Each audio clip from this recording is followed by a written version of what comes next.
Hey there, Agile Adventurer. Just a quick question. What if, for the price of a fancy coffee or half a pizza, you could unlock over 700 hours of the best Agile content on the planet? That's audio, video, e-courses, books, presentations, all that you can think of. But you can also join live calls with world-class practitioners and hang out in a flame war-free and AI slop-clean Slack with the sharpest minds in the game. Oh, and yes, you get direct access to me, Vasco, your Scrum Master Toolbox podcast. No, this is not a drill. It's the Scrum Master Toolbox membership. And it's your unfair advantage in the Agile world. So if you want to know more, go check out scrummastertoolbox.org/membership. That's scrummastertoolbox.org/membership. And check out all the goodies we have for you. Do it now. But if you're not doing it now, let's listen to the podcast. Hello, everybody. Today is Friday. Great, Scott. We have Scott with us this week. Hey, Scott, welcome back. Thanks, Vasco. Great to be here. Absolutely. It's great to have you here on Friday, TGIF, as they say. And we're going to talk product owner.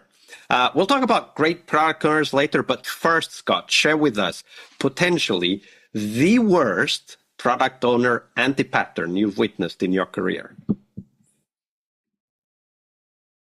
Yeah, I'd have to say without a doubt, the example that really jumps to mind is a product owner that I worked with who would often not attend the Scrum events, so our sprint planning, review, retro, daily Scrums, so was never present. This was, of course, super detrimental to the team, lack of vision, lack of direction, lack of clarity, no one there to answer the questions that the team had, and provide that super critical direction that they really need sprint by sprint. So that's probably the worst scenario that I can think of. Can you give a few examples of how that surfaced, right? Like, because of course there's many ways of being absent as a product owner. In fact, the absent PO is one of the most cited anti-patterns here on the podcast on Fridays.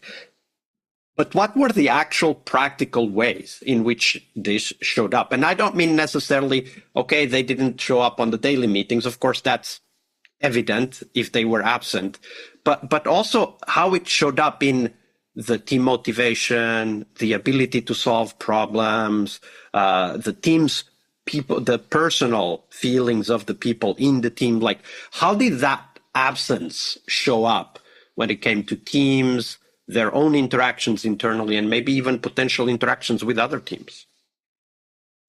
Yeah, sure. So one of the big things that showed up as a behavior was really the frustration that you could hear and see with the team as they try to explore different requirements and understand exactly what was needed without the product owner being there to answer the questions on behalf of themselves or other stakeholders who are not present in these meetings with the team. The frustration really boiled to the top. So people they end up in circles, going round in circles in conversations, with no real end game or understanding of what is the direction that we need to take, without that product owner in the room. Yeah, absolutely. And I would want to highlight like that one thing that you said, the frustration, because a lot of the consequences of an absent PO comes out in people's feelings, not because they are feelings, but because they are sentiments that highlight something, right? Like frustration is typically when you want to do something, but you can't. You put effort into it, but you can't get it done, right? Like it's a little bit like Sisyphus, the story of Sisyphus, right? You push a boulder up the hill, and then the boulder just comes crawling down because there's no other way, right? Like the gravity will always be there, and when the product owner is absent, gravity will always pull us towards conflict, lack of direction, not being able to complete the work because there are open and unanswered questions. And I think that aspect that you mentioned is really important for us to keep tabs on, right? Like, what's the level of frustration here? Because obviously, not all product owners will be 100% absent. Some product owners will be, I don't know, 5% absent, but it might be the critical 5%, and then frustration comes up, right? Like, so it's important for us to recognize how it shows up, how that absence of the PO shows up in the team, so that we can recognize it even early on before it becomes a problem, right? Yeah, it really does demoralize the team, and it doesn't help a team come together and have that strong sense of belonging and having a purpose and a direction and someone who's there to show them the way essentially when they have all those questions that they definitely have. They're curious, they need to understand the detail, um, and those questions need answered. Absolutely. All right, but there aren't only difficult product owners or anti-patterns. There are also some amazing product owners out there. So Scott, share with us potentially the best product owner you've ever worked with. How did they work?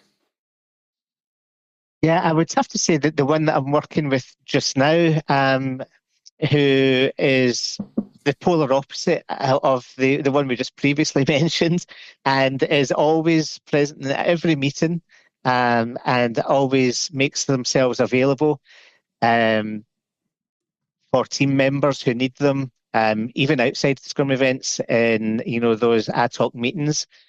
Um, they're always active on the Teams chat, in that dev chat that we have, where the developers are constantly chatting away and solving, asking questions. The product owner is always active in there and answering as quickly as possible, so that there are no blockers. So they're fantastic in showing up. But not only that, this product owner is particularly good at providing that vision and uh, understanding of where we're going, and providing the team with the purpose um, that helps drive us forward. They're also very empathetic, actually, as well. This product owner, they care for the team, and it really shows up in how they show up on a day-to-day basis, through the conversations with them. You can feel it, in the meetings. They care for the team. Um, we always have stretch goals, so they do have, there is that aspect to their we're pushing hard every sprint, but with the support that they have from the product owner, it really helps us achieve those. Yeah, absolutely. I want to specifically focus on one aspect of your answer, which is this Yep. idea that they are an empathetic product owner. And here, empathy, in my mind at least, and you can tell me if that's true for you, in my mind means that they are able to understand when the team is suffering, when the team is thriving, and they are able to interact with the team from a perspective of wanting to help them succeed rather than feeling blamed, right? Like, because there's that difference, right? If a PO is not empathetic, when the team expresses a need or a lack, they may feel blamed instead, which kind of, makes them withdraw even more and not want to interact with the team, and then become more absent, while the empathetic PO will lean into it, right? Like, if the team is missing something, the empathetic PO will lean into it and figure out why and what is actually missing, and how can we work around that, even though not necessarily giving the team what they are asking for, but rather understanding what they need and giving it to them. Is that how you see the role of empathy in this specific case of the product owner? Yeah, exactly. They are someone who is not on the back foot and on the defense when perhaps challenged, or they see something that is perhaps not what they were expecting from the team, but they're rather more curious as to how what's shown up, why has this happened, how can I help? Um, and thinking about it more from the perspective of the team member rather than thinking, well, we set out to achieve this and you said you would do this and we've not managed it. And being on that sort of back foot, being defensive about it. They're really more curious for the person and how what are the steps we need to take to achieve what we hope. So yeah, that's the empathetic product owner. Absolutely. I really like that aspect of the role of empathy here, because when we think about product owner, we often think about their expertise, right? Like how well they understand the customer, the market, the product, etc. But in here, it shows how a personal ability, because skill is empathy is a skill that we can develop, right? It of course it can be innate, but we can develop it further. But it shows how a personal ability can transform the role of the PO and can really help the team. Because sometimes, and this has happened many times in my career, I don't know if you recognize something like this from your past, because sometimes the team is the best technical expert, of course, but also domain expert, like product expert. They understand the product better than the product owner. And the product owner brings other abilities like thinking about business cases and markets and messaging and packaging and all of that, right? But when there's empathy, the product owner can lean into the team and the team's requests and create something that is better than any of them could do separately, right? Than the PO or the team could do on their own without the other. Yeah, they have great trust. And hand in hand with that empathy, trust is probably another thing that they trust the team and their expertise. And with that trust, it really gives the team empowerment. So they use their own initiative, take on things and push boundaries. So if the product owners are having a conversation, for example, with one of the team members, it might get technical and the product owner, perhaps it goes above their level of understanding. But what I've heard them say on numerous occasions is, okay, sounds good. I trust you. Go for it. And that really shows, the level of trust that he has in that team member. He may not understand the nuts and bolts of the solution, perhaps that's been shared, but he has the trust there, and the team are empowered to, take those ideas and run with them. Scott, it's been a pleasure to have you here. We're getting close to the end, though. Before we go, where can people find out more about you and the work that you're doing, Scott? Yeah, so they can jump onto my LinkedIn. I don't know if you've got that handy. I can share that with you. You have? Fantastic. And get in touch. Please contact me if you want to find out more or just have a chat. That'd be amazing. I'd love to connect.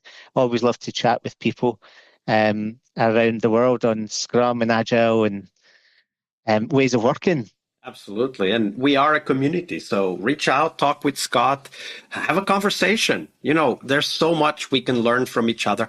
And that's how we grow as practitioners, a community of practitioners. So Scott, thank you very much for being here, for being so generous with your time and your knowledge. You're welcome. Thanks very much for the opportunity, Vasco. It's been an absolute pleasure. All right, I hope you liked this episode. But before you hit next episode, here's the deal. This podcast is powered by people like you, the members who wanted more than just inspiration. They wanted real tools and real connection to people who are practicing Agile every day. We're talking access to over 700 hours of Agile Gold, CTO level strategy talks, summit keynotes, live workshops, e-courses, deep dive interviews, books, and if you're into no estimates, we got the pioneers of no estimates in those deep dive interviews as well. Agile business intelligence, creating product visions, coaching your product owner courses, you name it. You'll get invites to monthly live Q&As with Agile pioneers and practitioners, plus a private Slack community which is free of all of that AI slop you see everywhere, and of course, without the flame wars. It's a community of practitioners that want to learn and thrive together. It's the best place to connect with community and learn together. So if this podcast has helped you before, imagine what you will get from this podcast membership. So head on over to scrummastertoolbox.org/membership and join the community that's shaping the future of Agile. And we have so much for you. So check out all the details at scrummastertoolbox.org/membership, because listening is great, it's important, but doing it together, that's next level. I'll see you in the community Slack. We really hope you liked our show. And if you did, why not rate this podcast on Stitcher or iTunes? Share this podcast and let other Scrum Masters know about this valuable resource for their work. Remember that sharing is caring.